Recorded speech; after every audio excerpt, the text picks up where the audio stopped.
Bueno, buenas tardes a todos, bienvenidos. Veo caras conocidas, seguidores, socios activos del Club de Fan, Santiago del Club de Fan de Lectura Mundi, es aquí. Después veremos si son de miembros del club, de algún otro club de fan, pero por ahora nuestro club de fan. Bueno, como saben, nosotros hace un tiempo, desde el año pasado, iniciamos junto a unidades académicas de la universidad las actividades de un centro que se llama Ciencia y Pensamiento, y desde el comienzo en nuestro grupo participa desde el origen de la creación de ese centro Santiago González Casares, que es nuestro expositor de hoy y de la próxima semana. Santiago es artista, es baterista, músico, es comproductor musical, y además en los ratos libres estudió filosofía, hizo un Bachelor of Arts and Sciences en la Universidad de Richmond, en Virginia, Estados Unidos, y después se doctoró en filosofía en la Universidad de París 4, la Sorbonne, donde desarrolló un profundo vínculo de maestro-discípulo con Jean-Luc Marion, a partir de quien se especializa, él nos puede contar después a qué se refiere eso, en la fenomenología radicalizada francesa. Bueno, Santiago es un amigo por muchos motivos, hay muchas cosas que nos unen. Para mí es un placer presentarlo en estas dos charlas sobre Heidegger y la técnica, y de paso aprovecho para contarles que, a propósito de que inició una actividad de comunicación pública del pensamiento público, del ensayo del pensamiento público, del pensamiento filosófico público en algunos medios de comunicación, a partir del martes 13, del martes próximo, se iniciará un seminario julio. Corto, de julio, perdón, del martes 12 o 13 de julio, se iniciará un seminario de 4 reuniones que se llama Pensar en tiempos de penuria, principios de filosofía para retomar el presente. No se trata o no se tratará de una divulgación más de la filosofía. Les puedo comentar eso, que no se tratará de una divulgación más de la filosofía, ni de batir el parche con 4 conceptos de Foucault y 2 de Nietzsche, que eran verdaderamente disruptivos en la década del 80. Pero que de todas maneras hoy le siguen dando de comer a unos cuantos. Entonces, va por cuenta absolutamente personal esta. Pero bueno, de todas maneras, los invito porque me parece que es una reflexión la que propone Santiago bastante más amplia y bastante más rica y colectiva, por otro lado. Dudando casualmente o poniendo una interrogación allí donde las provocaciones pasan a ser finalmente tics o reflejos profundamente conservadores. No sé si eso quiere decir algo, pero a mí me suena bien. Bueno, nada más que darle la bienvenida y darle la palabra a Santiago para que arranque estos dos encuentros. Gracias a todos. Gracias por las palabras, compañero. Qué gusto tan especial estar acá. Voy a empezar con, nos cuesta, creo, en estos tiempos que corren, mantener la atención. Así que vamos a intentar hacer un poco de didáctica comunicacional. Se me ocurrió, se imaginarán por qué, el pequeño momento que tiene Charlie Chaplin en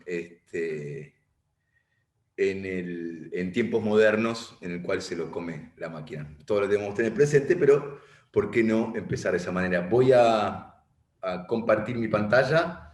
Estuvimos haciendo unas pruebas, esperemos que el sonido salga bien, luego les cuento un poquito más.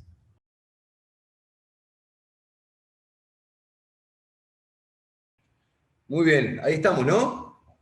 ¿Sí? ¿Me escuchan? Hernán, Calomino, ¿sí? Hacemos una señal, Hernán. ¿Se escucha? Perfecto. Y la próxima, cuando pases un video, Santiago, para apagar tu micrófono, por favor.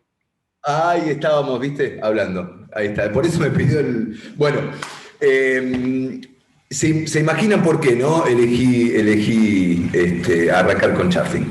Bien, lo que nos trae hoy, yo quería decir un par de palabras de de agradecimiento que tenían que ver con, bueno, justamente a Mario por abrir este espacio tan importante de reflexión en los momentos que corren. No pienso bajo ningún punto de vista ignorar lo que está ocurriendo. No estamos aquí en una burbuja académica, no estamos aquí en un espacio, como se dice en inglés, en a vacuum, digamos, no estamos en un laboratorio ni mucho menos, sino que estamos aquí en el mundo, estamos en este mundo, en este momento, aquí y ahora, y creo que este tipo de reflexiones y este tipo de espacios son fundamentales para ejercer esa responsabilidad, cada uno de nosotros desde el lugar que le corresponda, de asumir este momento. Creo que,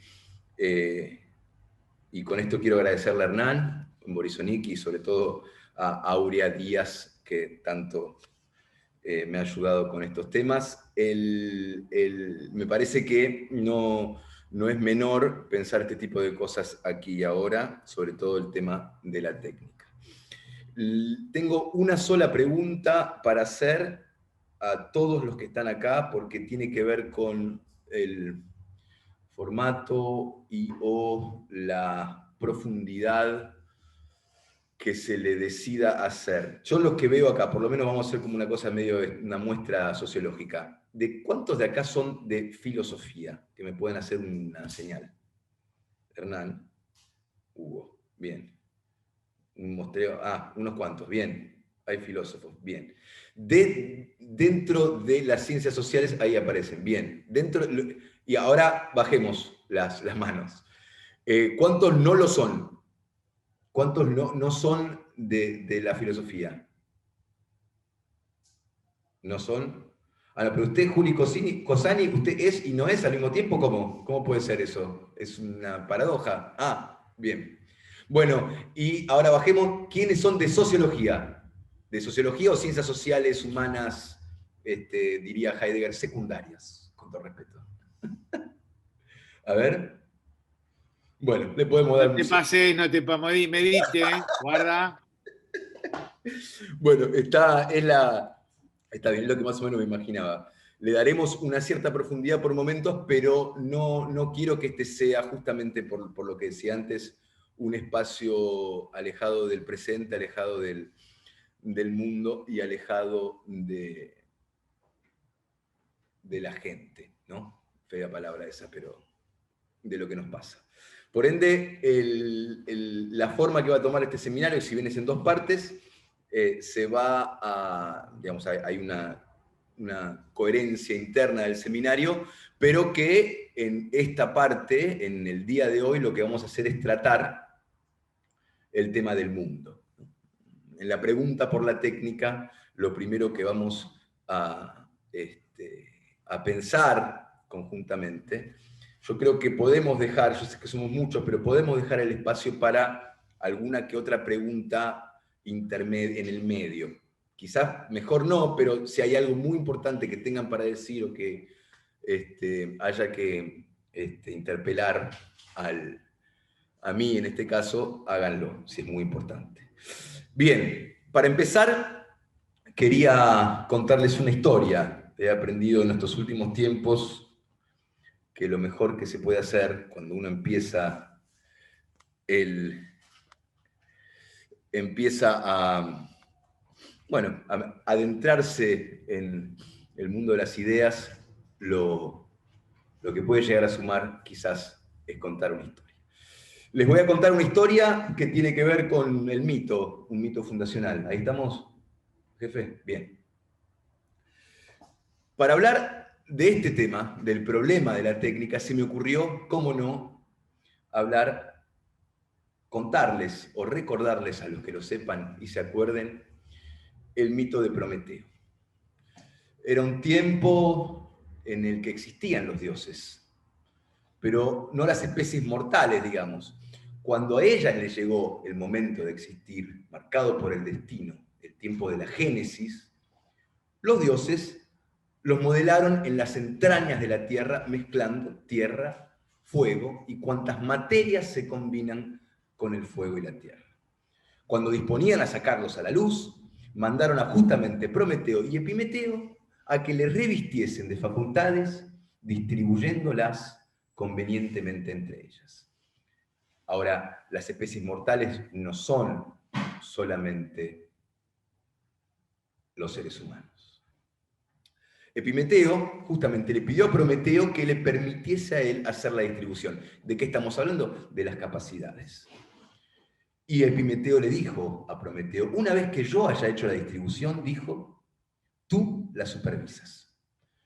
Con este permiso comenzó a distribuir, y al distribuir a unos les proporcionaba fuerza, pero no rapidez, en tanto que revestía de rapidez a otros más débiles, dotaba de armas a unas, de uñas, en tanto que para aquellas a las que daba una naturaleza indemne, ideaba otra facultad para su salvación.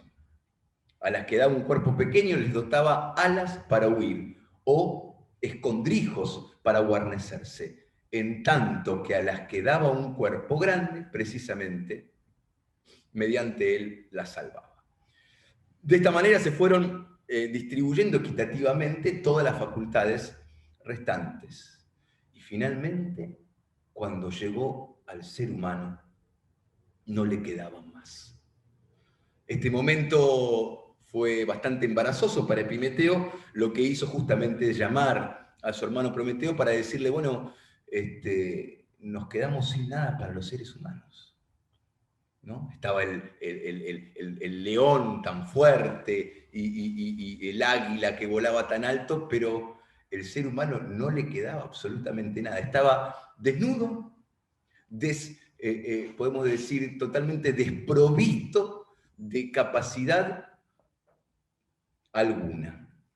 Por ende, lo que decidió hacer Prometeo, y esto luego lo llevó a grandes problemas con la gente de arriba, ¿no? Con los dioses, justamente, acuérdense que en esta época estaba Zeus al mando del Olimpo, y bueno, a todas las ofensas que se le harían justamente a él. Entonces, ¿qué hace Prometeo? No lo puede dejar el ser humano así, entonces decide ir al Olimpo justamente y habla con Afrodita, creo que era, y le dice, bueno, me tienes que ayudar, que ella es la que tenía la sabiduría y el conocimiento, y perdón, Afrodita, Atenea, ahí está. Atenea. Y justamente lo que dice Atenea, le dice, bueno, me tenés que ayudar porque les tengo que dar algo a estos hombres, a estos seres humanos que han quedado sin absolutamente nada. Entonces lo que hace justamente es empezar a darles las capacidades que tienen que ver con el conocimiento. Rápidamente adquiere el arte de articular sonidos, vocales y nombres, inventa viviendas, vestidos, calzados, abrigos, alimentos de la tierra, etc. Es decir, y con esto concluyo la historia, el ser humano que estaba al final de la... luego les cuento lo que fue el castigo, ¿no? de Zeus a estos muchachos. Lo que hizo justamente Prometeo, digamos, es burlarlo a Zeus y también al mismo tiempo robarle el fuego. Es decir, que se fue... entró al Olimpo, digamos, se coló por justamente Atenea, que lo hizo entrar, y se robó un pedazo de fuego que escondió justamente en una ramita, y también le dio ese poder al hombre. Quizás ese sea el primer momento de la técnica, en todo caso en lo conceptual, ya que el mito no es un lugar temporal, sino es un lugar ideal. Por ende, bueno, cuando se enteró Zeus de esta traición, les cuento solo lo que le hizo a Prometeo. Bueno, a Epimeteo le dio a Pandora, y Pandora, bueno, tenía una caja, ustedes todos saben, y abrió la caja de Pandora y salieron todos los males del universo. Pero a Prometeo fue peor, lo subió a un monte y lo ató a una piedra y le ordenó a un cuervo, creo que era, que le coma el hígado todos los días. ¿Te das cuenta? ¿Te das cuenta, hermano? Entonces le comía el hígado y a la noche le crecía de vuelta el órgano y después volvía al otro día a la mañana y le comía el hígado de vuelta. Hay algo ahí para los compañeros borrachines, seguramente, porque ¿no? Tiene algo que ver con todo esto. Bueno, en todo caso, este es el comienzo de la historia. Sacamos la cámara. ¿Y por qué les cuento el mito de Prometeo? Se los cuento justamente porque hay algo en ese momento de la entrega y la distribución de las capacidades de cada uno de los seres vivos, en los que nos vemos, afortunadamente o no, elegidos para tener una capacidad particular. Y es la que Heidegger justamente va a encontrar en el ser humano, que es la capacidad de la pregunta, la capacidad del conocimiento. Y como ustedes todos se imaginan, ¿no? En filosofía, todos los filósofos que estamos acá, o todos los sociólogos, cientistas humanos y sociales, entendemos que todo comienza con una pregunta. Todo comienza con una pregunta en un lugar muy específico, que es justamente este lugar del conocimiento del ser humano. En ese lugar del conocimiento, de la pregunta, comienza a partir de un ente privilegiado y particular que hace esa pregunta. Entonces lo que vamos a hacer a partir del mito de Prometeo es desarrollar la figura, digamos, justamente quizás haya sido aquel que estaba en el fondo de la cola en la entrega y distribución de capacidades, que es el Dasein. En fenomenología nosotros siempre construimos historias, aventuras, que parten siempre, como buena historia de aventura, parten de un héroe, del aventurero que lleva a cabo esa aventura. Este aventurero que lleva a cabo la aventura es justamente aquel que encarna la pregunta. La pregunta que nos da hoy inauguración para discutir conjuntamente el tema de la técnica, pero más aún es una pregunta más profunda. Y es una pregunta que acompaña a la filosofía desde el principio, desde su comienzo. Por ende, la filosofía y la filosofía fenomenológica, en el caso de Martin Heidegger, hace una pregunta que quizás se repite a través de los años. Esa pregunta, y es la pregunta que vamos a desarrollar hoy, es la pregunta por el ser. La pregunta tiene 3 dimensiones. Y estamos hablando de Martin Heidegger en su Sein und Zeit, es decir, en su obra cúlmine. Cúlmine lo digo en términos conceptuales, pues es la primera obra que escribe él, justamente que tiene que publicar a las apuradas porque no lo aceptaban creo que era en Friburgo, cuando entró cuando quiso entrar a dar clase en Friburgo no tenía las suficientes publicaciones para hacerlo, entonces arregló a las apuradas Sein und Zeit, Ser y Tiempo, y fue a partir de ahí que se publicó y bueno, hizo mucho revuelo, ¿no? Al día de hoy Heidegger hace mucho revuelo, ¿no? Es profundamente polémico. Bien, entonces esta pregunta que tiene 3 dimensiones es aquella que nos va a develar, o a partir de esta reducción a la pregunta por el ser que hacemos aquí, es la que nos va a ayudar a develar el problema de la técnica, a desocultar, a describir el problema de la técnica. Entonces, estas 3 dimensiones que aparecen al principio de Ser y Tiempo son justamente lo que es puesto en cuestión, que se llama el Gefragte, que es el ser en sí, lo interrogado, el Befragtes, que es el lugar en donde se va a hacer la pregunta. Aquel que estaba al fondo de la cola en la repartición de capacidades en el mito de Prometeo, es decir, el ser humano, el Dasein, es decir, el ser ahí. Sein, ser, da, ahí. Hay ciertos traductores al francés de ser y tiempo que les gusta traducir existente. ¿Por qué no? En todo caso, acá no hay ningún tipo de problema de género, ¿no? Pero hay algo mucho más importante, que es el hecho de una ampliación de la subjetividad. Es decir, ya no es el hombre, el ser humano, ya no es el sujeto, ya a partir de, no es el ego, no es el coito, es a partir de la aparición, y esto lo vamos a ver más en detalle hoy mismo, aparece esta ampliación de la subjetividad que es el ser ahí. Es decir, es la única manera de decir al ser en cuanto existente. No puede pasar por ningún tipo de mediación con la conciencia. No puede pasar por ningún tipo de especulación teórica. Lo que es el Dasein es allí donde va de la pregunta por el ser. Entonces, primera dimensión de la pregunta, el ser, lo puesto en cuestión, la que frachtes, el ente, allí donde va de la pregunta, que es el interrogado, befrachtes, y por último, que sería la tercera dimensión de esta reducción, es la pregunta por el sentido. La pregunta por aquello que se ha puesto en cuestión.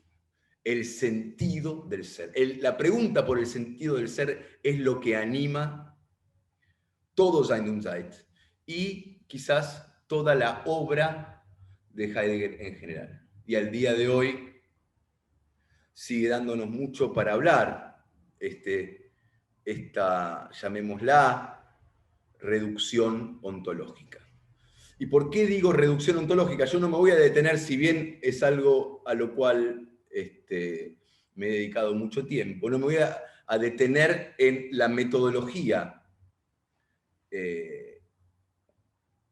heideggeriana o fenomenológica, lo que él lleva a cabo, el cómo de esta pregunta, pero sí les voy a anticipar qué es la pregunta por el ser, el primer momento de la reducción ontológica. Para todos los que hacemos filosofía aquí, sabrán y se acordarán de que el fundador de la fenomenología es Edmund Husserl, y él es el creador justamente del primer esbozo de reducción fenomenológica, que es una reducción que él llama trascendental, pero justamente lo que hace esa reducción es otro tipo de pregunta. Es una pregunta que parte de la conciencia y que organiza el existir a partir de la correlación trascendental que hay entre esa conciencia y el objeto que se representa. Heidegger dice justamente que no hay manera de mediar la experiencia que tengo del ser a partir de la conciencia. Es decir, no hay ningún tipo de mediación posible entre el ser y la conciencia. Perdón, entre el ser y el mundo, justamente, que es el tema que nos trae hoy. Entonces, en estas tres dimensiones, el ser, el ente privilegiado que hace la pregunta por el ser y el sentido de esa pregunta es que nos encontramos abordando el problema de la técnica. Y de alguna manera esto es sentar el terreno para poder hacer esa pregunta por la técnica. Para llegar al fenómeno del mundo debemos pasar por la pregunta, porque el mundo es el lugar de la pregunta por el ser. El mundo es el allí de la pregunta por el ser. Y el mundo es la condición de posibilidad de transformación que tiene el Dasein en su existir. Es a partir del mundo que él puede transformar su propia existencia, ¿no? No podemos decir vida porque Heidegger no lo permitiría y no le gustaría para nada. Bien, entonces, ¿qué es esta pregunta? ¿Cómo es que esta pregunta logra llegar a nosotros hoy. Por un lado, es el método fenomenológico que la permite, a partir de la reducción trascendental husserliana, que se convierte en reducción ontológica heideggeriana, pero también a partir de el primer esbozo, o en contraposición justamente a el primer esbozo de pregunta metafísica que sale del ego, del yo. ¿Y quién es ese primer esbozo? Lógicamente, se lo habrán imaginado, es René Descartes. Es Descartes aquel que Heidegger comienza, o digámoslo en términos heideggerianos, destruye para construir el edificio ontológico de este preguntar. Recordemos rápidamente de qué manera Descartes logra la absoluta certeza del existir, del ser humano, en este caso, del ego coito, ¿no? Descartes, lo que en el siglo XVII, lo que él intenta lograr es una certeza absoluta que le permita a partir de ahí construir la ciencia. Se imaginarán que es importante tener esto presente si vamos a hablar justamente de la técnica.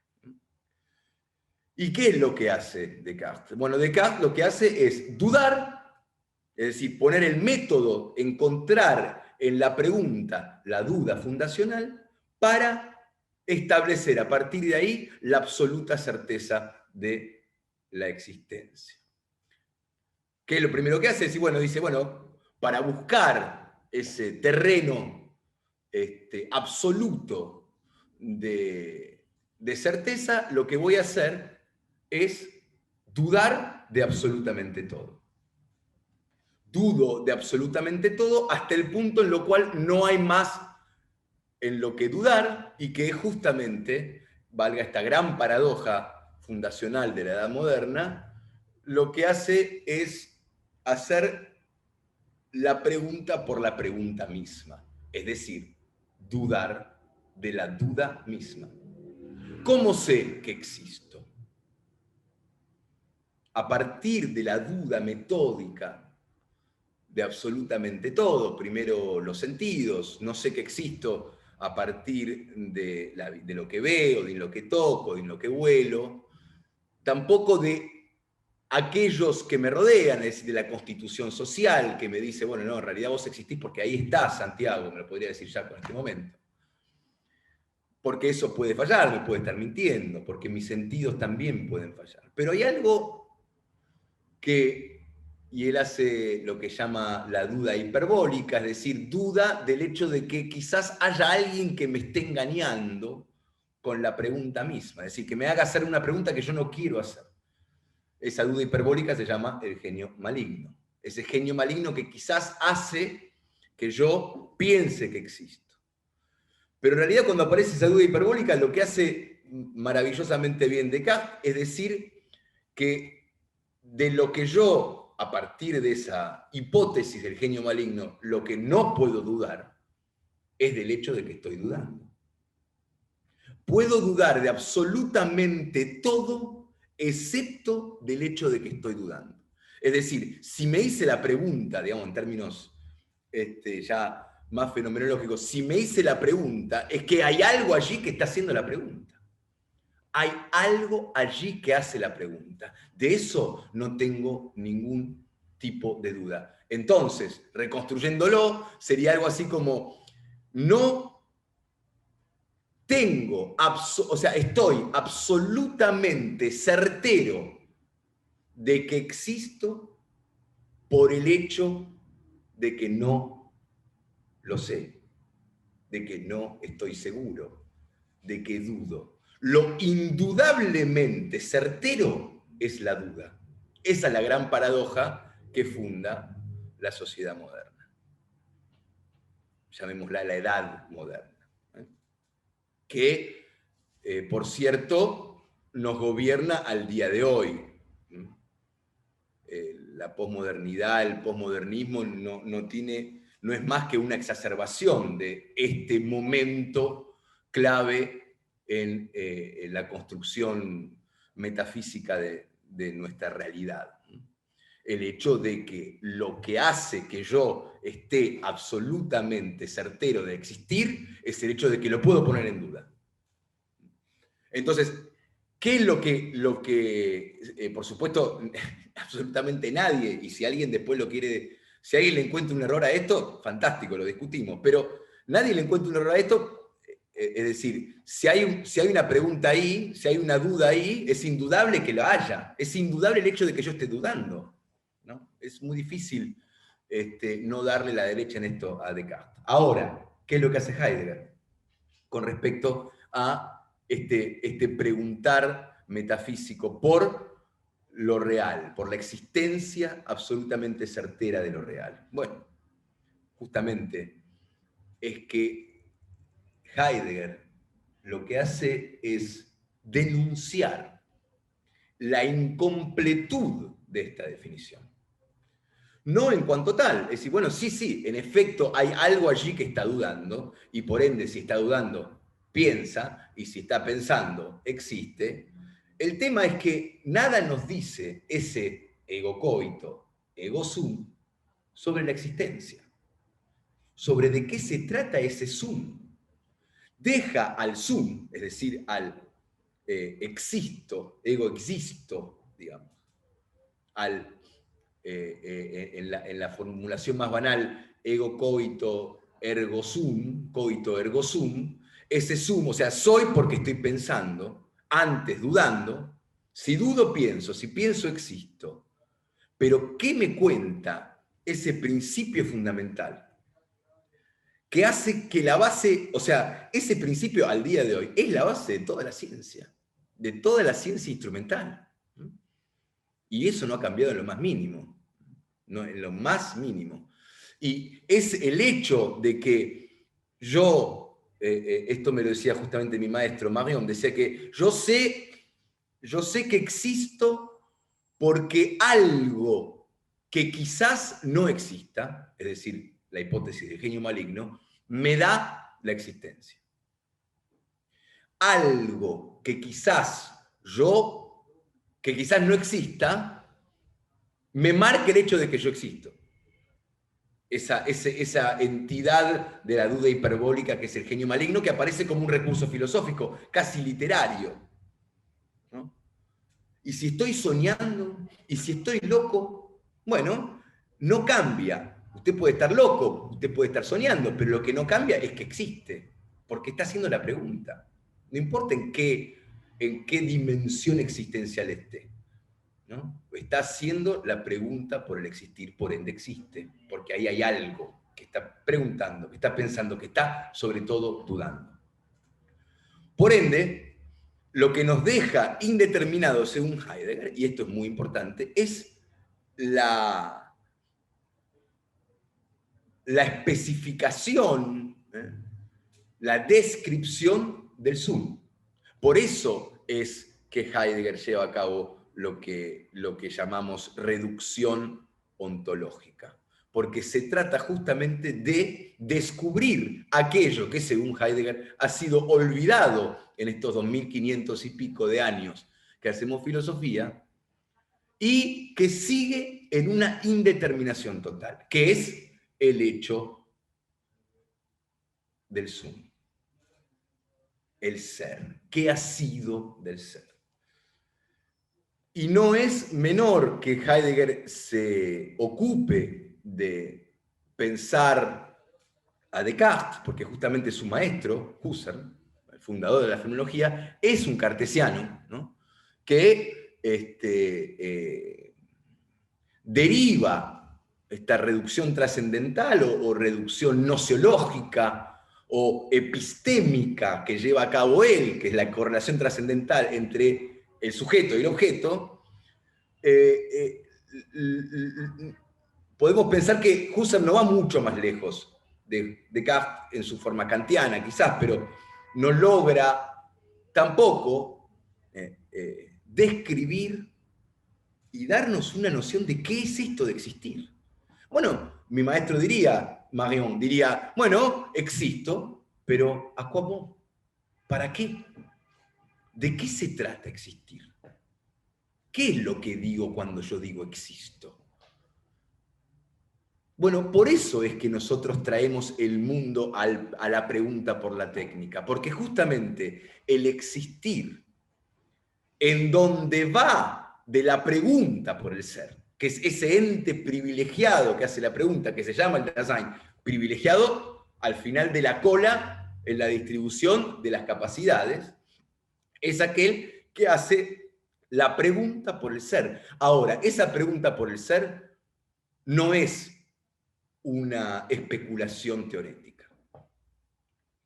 Esto lo llama Heidegger la hermenéutica de la facticidad. Es decir, la pregunta se lleva a cabo en un mundo. La pregunta va justamente porque el Dasein se llama Dasein, es decir, ser, sein, ahí, da, es que tenemos que describir fenomenológicamente ese da, el ahí. Bueno, ahí aparece el mundo. El mundo es el fenómeno, según Heidegger, que le falta a Descartes para poder describir esta pregunta por el ser. Sin el fenómeno del mundo no se puede hacer o volver a hacer la pregunta por el ser. Y es esto lo que Heidegger dice justamente que ha sido olvidado. No solo el ser, sino con el ser el problema del mundo. El mundo es aquel que me da la posibilidad de preguntar por lo que soy.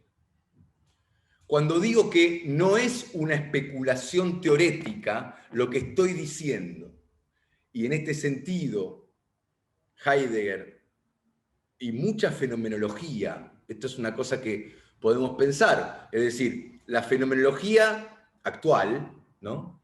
O es heideggeriana o es husserliana. Pero Heidegger y Husserl o son cartesianos o son nietzscheanos. Esta cuestión del mundo está íntimamente ligada al problema del cuerpo. Y es el problema del cuerpo aquel que inaugura Nietzsche justamente, diciendo en el siglo XIX cómo la filosofía se olvidó totalmente del cuerpo. No solo que se olvidó, sino que lo condenó a la falsedad, al lugar de aquello que falla, al lugar de aquello que engaña. Y esto también lo hizo Descartes. Y quizás vivamos en el momento más profundo de la ausencia de cuerpo. O sea, fíjense, esto que me está costando un logro, o sea, un esfuerzo total, mirar las caras de ustedes. Lo veo a Esteban, a Juan, veo un par, veo a Facundo, a Hernán, pero después los veo, qué sé yo, no están, no sé. Es muy difícil esta situación. Ahora, es una situación profundamente moderna y es una situación en la cual el problema cartesiano se vuelve a aparecer profundamente. O sea, podemos ser sin cuerpo, es decir, podemos ser sin mundo. ¿Por qué? Porque el mundo no es sino el lugar que abrimos con nuestras manos. O sea, todo este tema de la hermenéutica de la facticidad que dice Heidegger, lo que está diciendo es que nosotros pensamos con las manos, pensamos con el cuerpo. En esa repartija prometeica, lo que nos están dando, más allá del conocimiento, del fuego, etc., lo que nos está dando es manos. Somos los seres en donde va de sus manos. No hay otro ser que tenga manos, ni siquiera podemos decir que los monos, los simios más cercanos nuestros, lo que serían los homínidos, lo tengan, ¿no? Entonces, la noción de mano en cuanto a aperturidad del Dasein que pregunta por su ser en el mundo es fundamental. Por eso les voy a mostrar manos.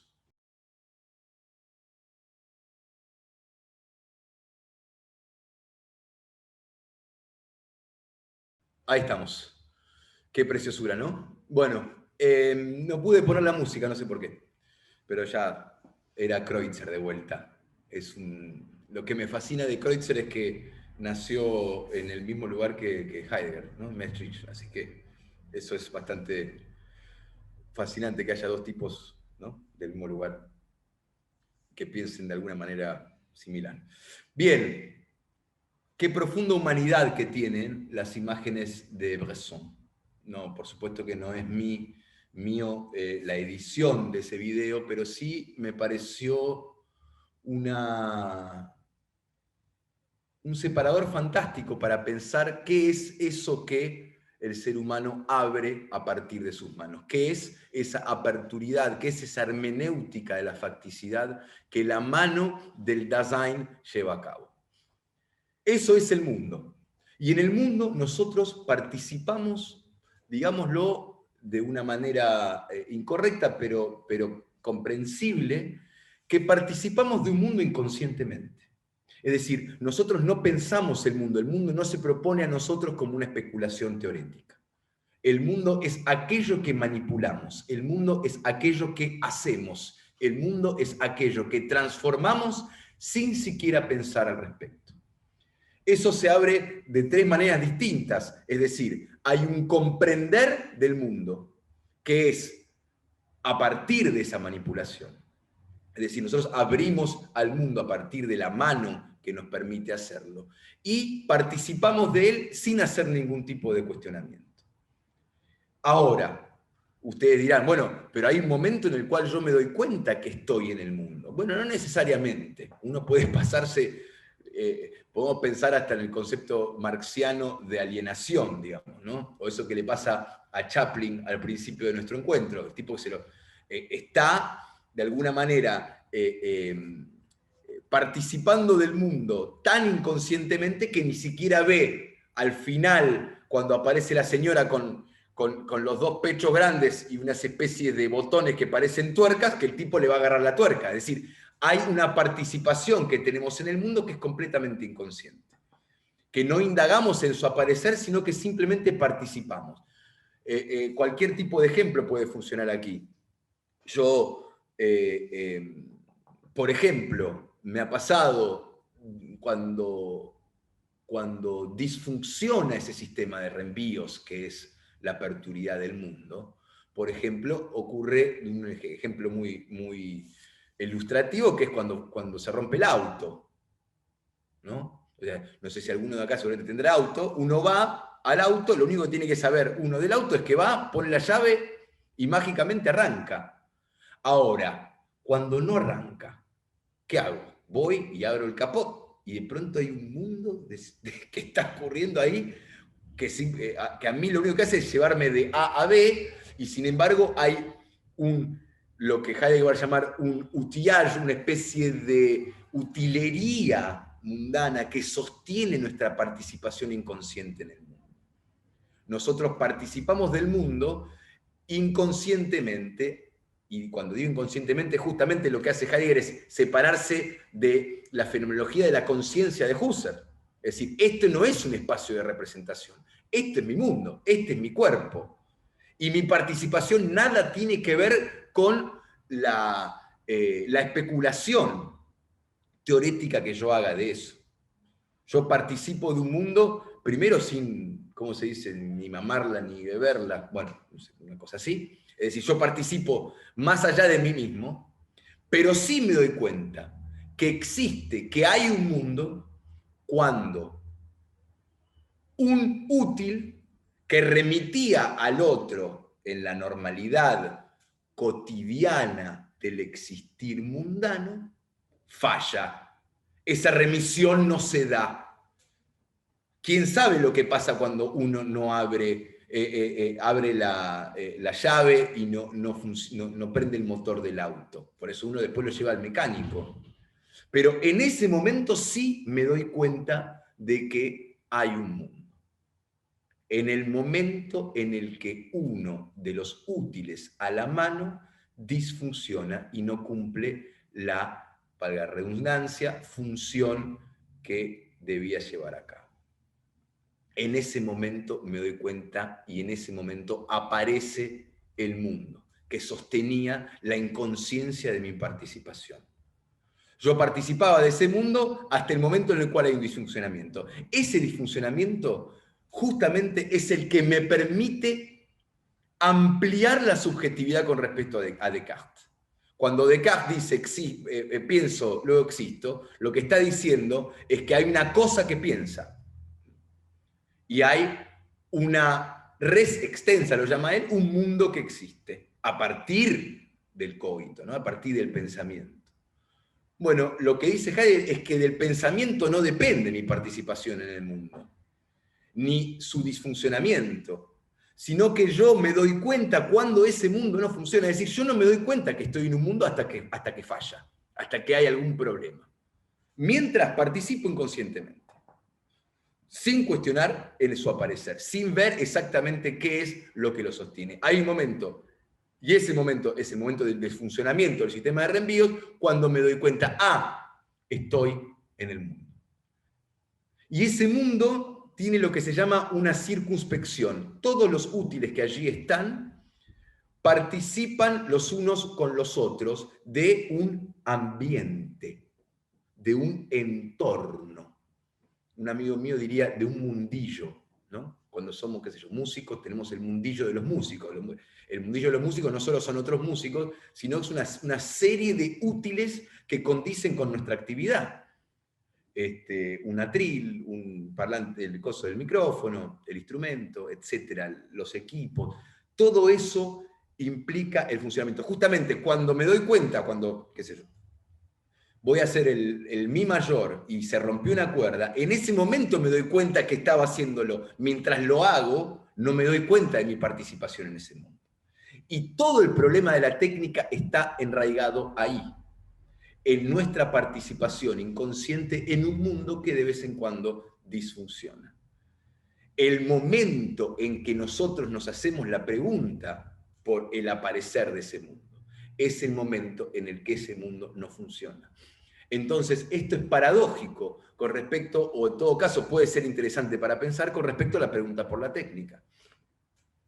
Es decir, hay algo en nuestra participación que no implica un cuestionamiento.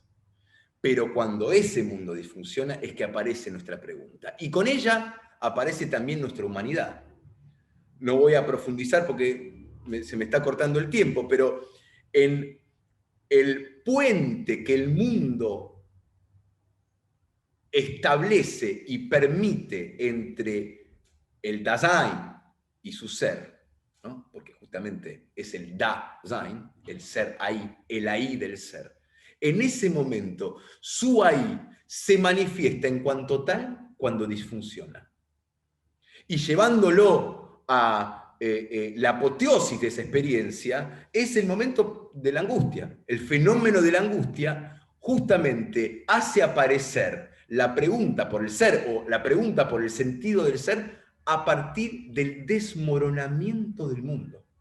Cuando todo desaparece, cuando todo se cae, es que yo me hago la pregunta por el Sein en sí. Digamos, si el Da del Sein se derrumba, aparece en la profundidad la pregunta por el sentido del ser.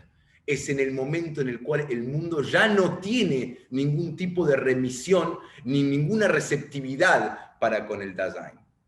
Desaparece el Da y aparece el Sein como pregunta. Entonces, qué paradójica esta reflexión, que en realidad nosotros sabemos quiénes somos, o hacemos la pregunta por quiénes somos, cuando la totalidad de lo ente se desmorona. Creo que esa es la primera pregunta que podemos hacer con respecto a la técnica, sin entrar justamente en lo que haremos el martes que viene, que es la técnica en cuanto tal, cuando Heidegger se refiere directamente a la técnica. La pregunta paradójica entonces es, cuando la totalidad de la utilería del mundo se desmorona, es que aparece la pregunta por el sentido del ser. Cuando la totalidad de lo útil se desmorona. La totalidad de lo útil es aquello que manejamos a partir de la praxis, la poiesis, la tecné, ¿no? Y entonces, ¿qué es lo que nos dice ese desmoronamiento del mundo en cuanto tal? Pero sobre todo, ¿qué nos dice de nosotros en cuanto tal? Se imaginarán aquellos que han leído a Heidegger que acá lo que aparece es la posibilidad de la imposibilidad. Cuando se derrumba la totalidad del ente y aparece la angustia para el Dasein, lo que está en juego aquí es el final, es decir, la muerte. La muerte es aquello que condiciona mi existir desde su posibilidad. Y su posibilidad es la posibilidad de la imposibilidad, de que todo esto se termine. El desmoronamiento de la totalidad de lo ente que abre la pregunta por el sentido del ser, en el fondo, es una pregunta por el final, o mejor dicho aún, por la posibilidad de la imposibilidad. Porque el hecho de abrir un mundo con nuestras manos, abrir un mundo que vamos a manipular, abrir un mundo que eventualmente va a disfuncionar, siempre está acompañado por la posibilidad de la imposibilidad. No solo en el disfuncionamiento del sistema de reenvíos, sino sobre todo cuando todo ese sistema de reenvíos se desmorona. Para dejarles un poquito de espacio para preguntas, yo voy a tener solo una reflexión con respecto a esto.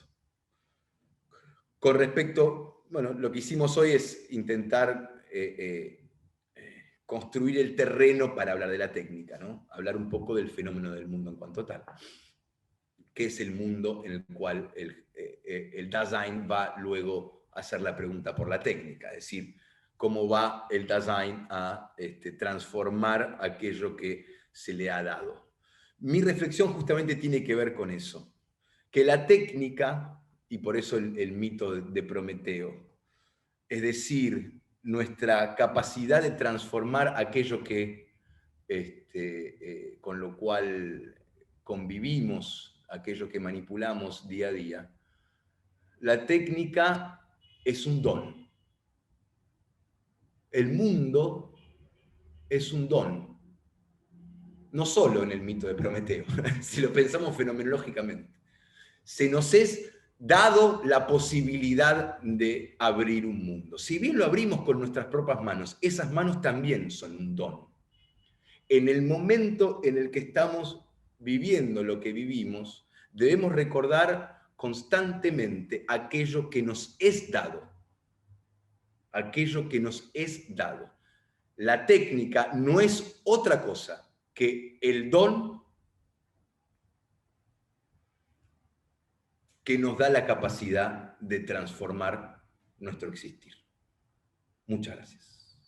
Soy todo oídos y manos.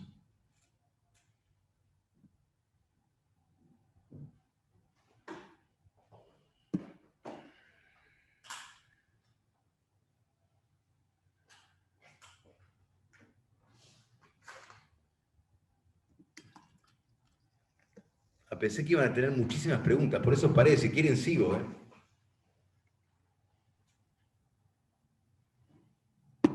¿Yo los escucho? ¿Sí? Aurea, Juli, Mario, Hernán.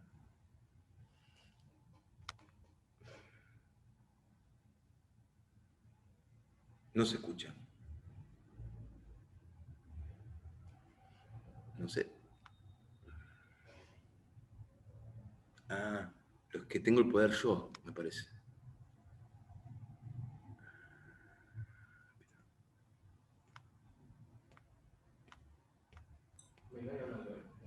No. Siga, profe.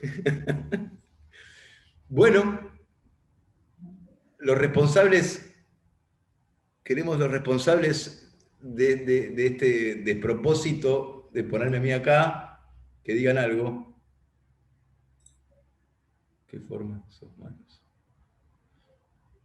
Bueno, hay una pregunta, la respondo yo, ¿no? La veo en el chat, que me gustó.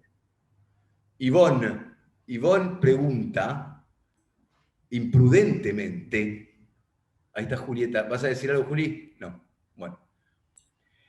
¿De qué forma? Nadie me dice nada. Bueno, ¿de qué forma sos? Ahí hay alguien. Hola, Juli. Hola Santi, Ahí está. ¿cómo estás? ¿Cómo Bien. están? Gracias por estar acá, a todos. No, me gustaría por ahí si puedes desarrollar un poco más esto que decías sobre el tema de la problematización del mundo, ¿no? Me acordaba un poco de cuando hablábamos y leíamos a Marcus Gabriel, y ahí me parece que hay algo, digamos, de pensar, ¿no? Marcus Gabriel piensa por qué el mundo no existe, ¿no? Y me parece que digamos, esto que planteas sobre Heidegger y cómo Heidegger piensa la idea de mundo, nos puede llevar un poco por ese lado, ¿no? Se me Sí. ocurría pensar, digamos, cómo Marcus entiende digamos, que hay que hay algo digamos, de pensamiento en el sentido, ¿no? En eso, sí. Sí. No, entonces, bueno, no pensé que iba a haber algún tipo de mediación, así que respondo directamente, te respondo Sí. a vos, Juli, y después hay unas preguntas en el chat. Mirá, con respecto a Marcus, yo creo que, por empezar, yo se lo pregunté en su momento a él, en persona, y yo creo que eh, por alguna razón inconfesable, creo, él no trata a Heidegger, digamos. Claro. Lo que hace muy difícil para él explicar, por ejemplo, ese tipo de afirmaciones. Digo, para él, ¿en qué sentido? Si, bueno, pero si está Heidegger, ¿por qué me decís esto? O sea, ¿por qué no discutir? Hay cosas que él tiene que discutir con Heidegger que por alguna razón no lo hace. Yo lo que digo con respecto a esto, sin entrar demasiado en la filosofía de Marcus, es el hecho de que hay algo en el mundo que abrimos sin pensar en ello. Es más, lo interesante de la noción esta del ser en el mundo, o el ser, por ahí más lindo sería el ser al mundo, ¿no? El in der Welt sein, que hay algo de nuestra participación que es totalmente inconsciente. Que no tiene absolutamente nada que ver con el pensamiento. Y ahí por eso le respondo también a Ivonne el hecho de que hay algo del pensamiento heideggeriano, por eso es hermenéutica de la facticidad, que tiene que ver con una especie de pensar con las manos. ¿En qué sentido? En que en realidad la participación que tenemos en ese ser en el mundo no tiene nada de teorético ni de especulativo. Nosotros ya estamos arrojados a existir dentro de un mundo en el que participamos y manipulamos sin hacer ningún tipo de pregunta al respecto. Ahora, no la pregunta, sino la posibilidad de la imposibilidad aparece cuando se derrumba. Pero lo importante de esto, y para esto justamente es que la fenomenología echa luz en el fenómeno del mundo, es el hecho de que se pueda, de que nuestra participación en aquello que transformamos no es con el pensamiento, sino que es con el cuerpo. Y Heidegger habla poco del cuerpo, pero lo implica en su pensar. Esta cuestión de las manos, yo les recomiendo un texto de Jacques Derrida que justamente se llama La mano de Heidegger. Y él hace todas las...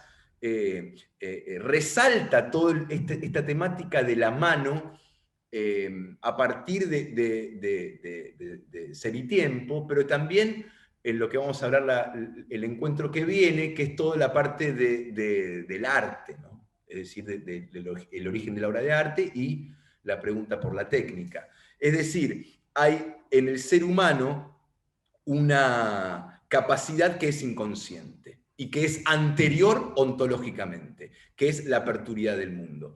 Y nuestra participación nada tiene que ver con el pensamiento. Cuando pensamos en nuestra participación en el mundo es porque algo falló.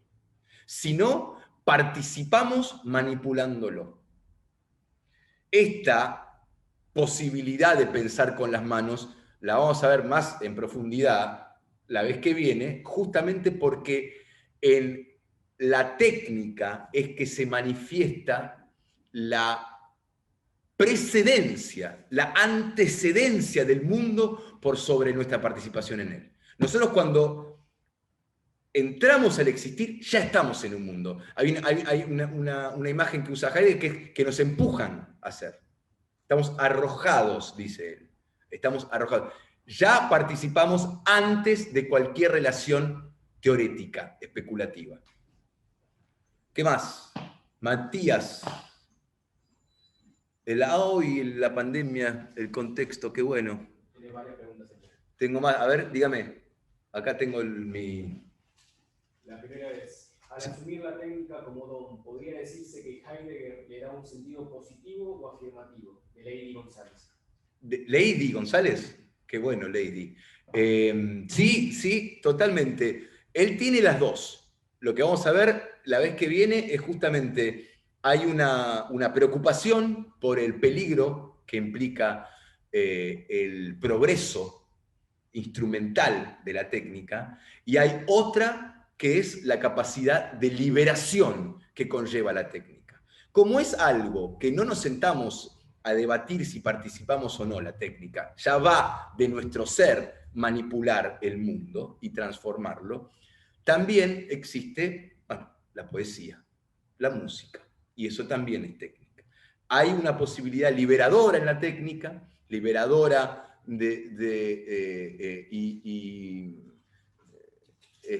y profundamente humana, y hay otra que es la instrumental, que es el peligro de que justamente, Heidegger dice, lo vamos a ver en detalle la vez que viene, el desenraizamiento, de racimont, digamos, un alejarnos de lo que realmente somos, de lo que se devela, que se esconde dándose, que es el tema de la verdad y la belleza. La instrumentalidad, cuando comienza a resolver nuestro existir por nosotros, o a invadirnos de todos lados, es un peligro. Pero allí donde el peligro, dice el poema de Rilke, donde yace el peligro, yace aquello que salva. ¿Qué más? De Martín Ferroni. Lo mismo que decís que le sucede a Gabriel respecto a Heidegger, ¿se puede pensar que le pasa al propio Heidegger respecto a Marx? ¿Cómo otra vez? ¿Otra vez? Está Lo bueno. mismo que decís que le sucede a Gabriel respecto a Heidegger, ¿se puede pensar que le pasa al propio Heidegger respecto a Marx? Ay, qué buena pregunta. Yo no voy a abordar el tema. El tema de Gabriel está claro por qué le pasa, porque esta cuestión de que Heidegger fue nazi, ¿no? Y esto es así, Heidegger fue nazi, no se puede hablar esa palabra, no se puede decir eso, decir Heidegger en Alemania, entonces a él le cuesta un montón, yo lo entiendo. Ahora, sería totalmente, la filosofía de Heidegger no es nazi, él lo fue en su momento. Pero en todo caso, cuando tengan dudas, siempre vayan a los libros, abren el libro y ven. La polémica es lo que le gusta a los medios de comunicación, no a la filosofía, y no le sirve tampoco. Lo que le pasa a Heidegger con Marx es algo muy interesante, porque yo creo que ha habido trabajos sobre el tema, pero sí Heidegger, el último Heidegger, el Heidegger, digamos, de la poesía, etcétera, sí habla con Marx, lo cita. No creo que tenga no tiene un problema, sobre todo político, que no se puede decir. No, o sea, Heidegger hoy no se puede decir, lo decimos acá porque estamos en San Martín, pero en Alemania no, en Francia por ahí un poco más, pero me parece que el tema de la alienación, por ejemplo, el último Heidegger empieza a pensar marxianamente por la preocupación marxiana de la técnica, de la alienación. Ahí aparecen. Si quiere, la vez que viene, Lady, la vez que viene lo puedo citar y le puedo dar la referencia, porque lo leí en estos días, pero no me acuerdo bien dónde. Si no me equivoco, en Bâtir, en construir, habitar, pensar, algo así se llama. Ahí hay una referencia hacia el final. Pero no lo recuerdo. Pero la clase que viene seguro vamos a hablar de Marx. Maestro.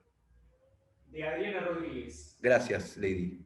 Adriana, sí. ¿Cuándo se puede pensar ese desmoronamiento en este contexto de pandemia? Claro. Sí. Lo que pasa es que hay un momento en que la técnica se ha convertido mucho más en un instrumento digital, porque lo que vamos a ver la vez que viene es que a Heidegger le preocupa el surgimiento de lo que él llama la edad atómica. Él piensa que es la edad atómica la que está apareciendo. Y en realidad no es ese nuestro momento, si bien Heidegger murió hace 30, 40 años. Sí, 30, 40 años. 40 y pico. 50. El problema nuestro es la era digital. Entonces, en la era digital va desapareciendo también el objeto, es decir, el útil a la mano también. El lugar en donde nos encontramos ahora no tiene una manipulación, o sea, si bien la manipulamos, ¿no? Es un lugar más complejo para analizar. No ese es el desmoronamiento que él tiene en mente. Porque fíjense que mientras más estamos en cuarentena, más avanza la pandemia, más nos recluimos no a un desmoronamiento tanto de los objetos, porque cada vez más estamos con la pantalla, y eso puede ser un útil, y eso es un útil, digamos, multifacético, y sin embargo lo que realmente lo que realmente desaparece, digamos, es el otro, el cuerpo del otro. Entonces creo que es mejor o es más interesante pensar en términos éticos o de la fenomenología levinasiana, ¿no? De Emmanuel Levinas, pensar en Levinas, por ahí podríamos hacer después de esto algo sobre Levinas, que lo que desaparece es el cuerpo más del otro, lo que se desmorona es eso, ¿no? Para Heidegger es un buen momento para hacerse preguntas. Si hay un desmoronamiento, aparece la pregunta por el sentido. Creo que debemos utilizar este momento para hacernos la pregunta, ¿no? ¿Qué mejor momento que ahora? La pregunta por el sentido. Maestro. De Matías de Seguía. Hola Santiago, una consulta. ¿Es lo mismo hablar en términos de inconsciente que de no consciente? Yo no es lo mío, pero diría que no. Yo cuando decía inconsciente es porque me falta una mejor palabra en castellano. Es algo así como cuando uno no se da cuenta. No es que cuando uno no está consciente de la parte. Nosotros participamos en el mundo manipulándolo. En ese sentido estamos pensando con las manos. Nuestras manos son las que se mueven. Pero yo cada vez que voy a aprender la hornalla, no me hago la pregunta de a ver cómo se prende la hornalla, dónde está el gas. Yo no tengo cuestionamientos, no me hago preguntas metafísicas sobre la hornalla de gas, ¿no? Entonces lo que quiero decir es eso, uno participa no conscientemente. Ahora, inconsciente creo que tiene mucho más problemas psicoanalíticos, digamos, es el lugar en donde se va acumulando los pesares del existir, aquello que no queremos hacerle frente, etc. El inconsciente tiene otro peso a nivel psicoanalítico. En este caso, sí, es lo mismo. En este caso es lo mismo porque en realidad es que la participación del ser en el mundo, del Dasein en su mundo, no se hace a partir de la conciencia. La conciencia no tiene nada que ver la manipulación del ser en el mundo de los útiles que se ofrecen a la mano. No, se hace sin conciencia, inconscientemente en ese sentido, pero no diría que es el inconsciente, digamos, porque creo que el inconsciente para el psicoanálisis, para Freud, etcétera, iría mucho más a condicionar mi existir sin que me dé cuenta, que a no participar. Acá se trata de no participar. La conciencia no participa de mi manipulación del ser en el mundo. Gracias. ¿Quién era? Matías de Seguía. Matías. Carente de conciencia. Omar, puede ser. Carente. ¿Qué más? Ya estamos, ¿no? Hernán Carolino. No, Santi, ojo con ese. ¿podríamos hablar de una actitud natural prefilosófica y una actitud filosófica como reducción en nuestra relación con el mundo? Totalmente, totalmente. La actitud natural, si bien es un término husserliano, es esta que estoy intentando describir, en donde estamos sin cuestionar, sin indagar en el aparecer del mundo, participamos de él manipulándolo. Ahí estaríamos en una actitud natural, ¿no? Y la actitud filosófica es cuando, frente al disfuncionamiento o frente al desmoronamiento de toda esa mundanidad, aparece la pregunta, aparece la actitud filosófica. Aparecería la actitud filosófica. Es decir, el momento en el cual me digo, pucha, ¿y este mundo para qué sirve? ¿Y esto qué es? ¿Y esto qué es? ¿Yo quiero estar acá? ¿No? Cuando no funciona el picaporte de una puerta, uno se choca con la puerta y dice, pero yo quiero ir de donde está, del otro lado. Entonces ahí aparece la pregunta y ahí podemos decir que es el primer momento de la reducción, como usted lo ha dicho muy bien, Calomino. Bien, Facundo. ¿Hacemos Facundo o ya estamos? Era una pregunta de María Fuenzalía. Bueno, y Facundo apareció ahí también. Y Facundo Uli. Bueno, dale, hacemos las dos si se puede. No sé la ley que dice. Dale. Adelante, adelante. Oh, mira quién está ahí. Sí. Relación entre angustia y técnica, en el sentido del derrumbe del mundo. Bien. ¿Ya está? Esa es la Muy buena pregunta. Y la de, ya que está Santi, la de Facundo Chamorro, que dice, es necesario que lo imposible se presente. Es contingente que lo necesario se sustraiga. Igual le podemos dar la palabra a Facundo. Fundamental volver a lo que no anda, a lo que falla, al sinsentido, al conflicto, al síntoma. Del cuerpo me entero solo en su dolor. Buenísimo, eso lo voy a tener que leer de vuelta. Porque, a ver, lo tengo igual. La anterior me faltó. ¿Cómo era? Relación entre angustia y técnica, en el sentido del derrumbe del mundo. La angustia y la técnica. Yo creo que la relación, la técnica lo que tiene, la técnica parece subrepticiamente, por eso lo traje yo, en el análisis del primer Heidegger, del análisis de ser y tiempo, de la analítica existencial del Dasein, en lo que hicimos un titito hoy. La técnica aparece al final. Entonces, ¿qué pasa? La angustia es una terminología temprana para pensar el tema de la técnica. Sin embargo, y esto habría que escribir algo al respecto, pero sin embargo, en el desmoronamiento de la totalidad de lo ente que implica el fenómeno de la angustia, es decir, la angustia es una situación fenomenológica, ¿no? Pero todas la conocemos, en la cual nada tiene sentido, todo se ha desmoronado y hay una indeterminación implícita que implica la angustia. Yo no sé por qué me angustio, ¿no? Lo que no es lo mismo con el fenómeno del miedo. El miedo, yo sé que tengo miedo de enfermarme, por ejemplo, ¿no? Todos tenemos el miedo de la sospecha de que cualquiera nos puede llegar a enfermar en este momento. Pero claro, hay un objeto que encarna el fenómeno del miedo, la disposición afectiva del miedo. Ahora, la disposición afectiva fundamental, que es la de la angustia, es cuando todo cae en una indeterminación. Yo no sé por qué me angustio. Por eso es la totalidad de lo ente que se derrumba la que implica mi angustia. Ahora bien, en esa indeterminación en ese desmoronamiento que conlleva la indeterminación del fenómeno de la disposición afectiva de la angustia, yo creo que aparece la pregunta por el sentido, y en ese lugar podría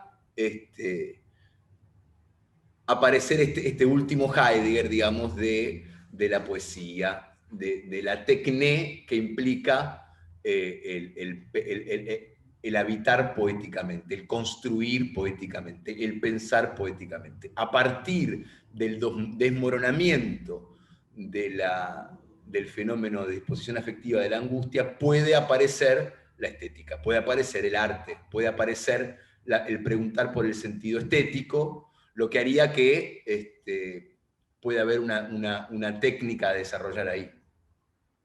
Y lo último, es necesario que lo imposible se presente, es contingente que lo necesario se sustraiga, fundamental volver a lo que no anda, a lo que falla, al sinsentido, al conflicto, al síntoma del cuerpo me entero solo en su dolor. Yo creo que es una reflexión, no sé si hay una pregunta ahí, me gusta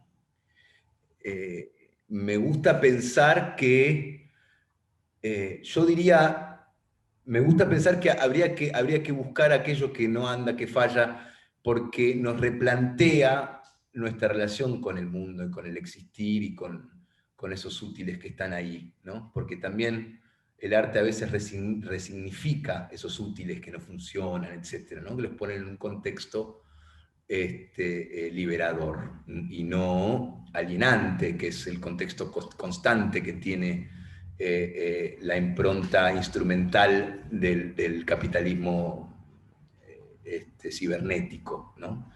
Esa impronta instrumental que nos convierte a nosotros también en un útil dentro de la utilería del ser, puede ser resignificada a partir de esos pequeños lugares de disfuncionamiento, creo que eso es lo que dice Facundo, pero me gusta más, excepto porque en la falla puede estar la posibilidad estética, me gusta más, en vez de pensar el sin sentido, pensar el sin razón. Justamente porque este tema del sentido, y es lo que vamos a hablar el martes que viene, es la posibilidad estética del existir, ¿no?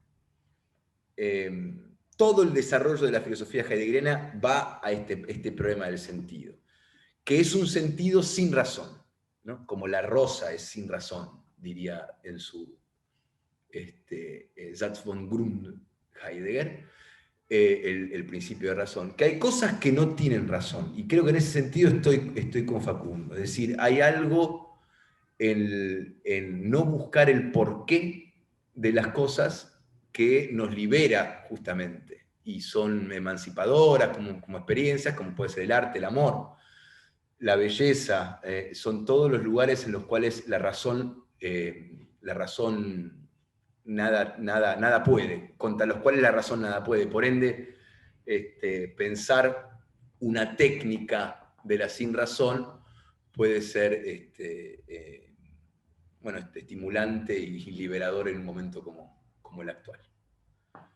Compañeras, compañeros, ha sido más que un placer, difícil, ojalá podamos vernos, compartir unas copas. Mario. Nos vemos el martes que viene, Santi. Ahí está. Gracias, Mario. Nos vemos y nos vemos todos. Bueno, gracias por estar aquí. Gracias a todos. Pasen bien.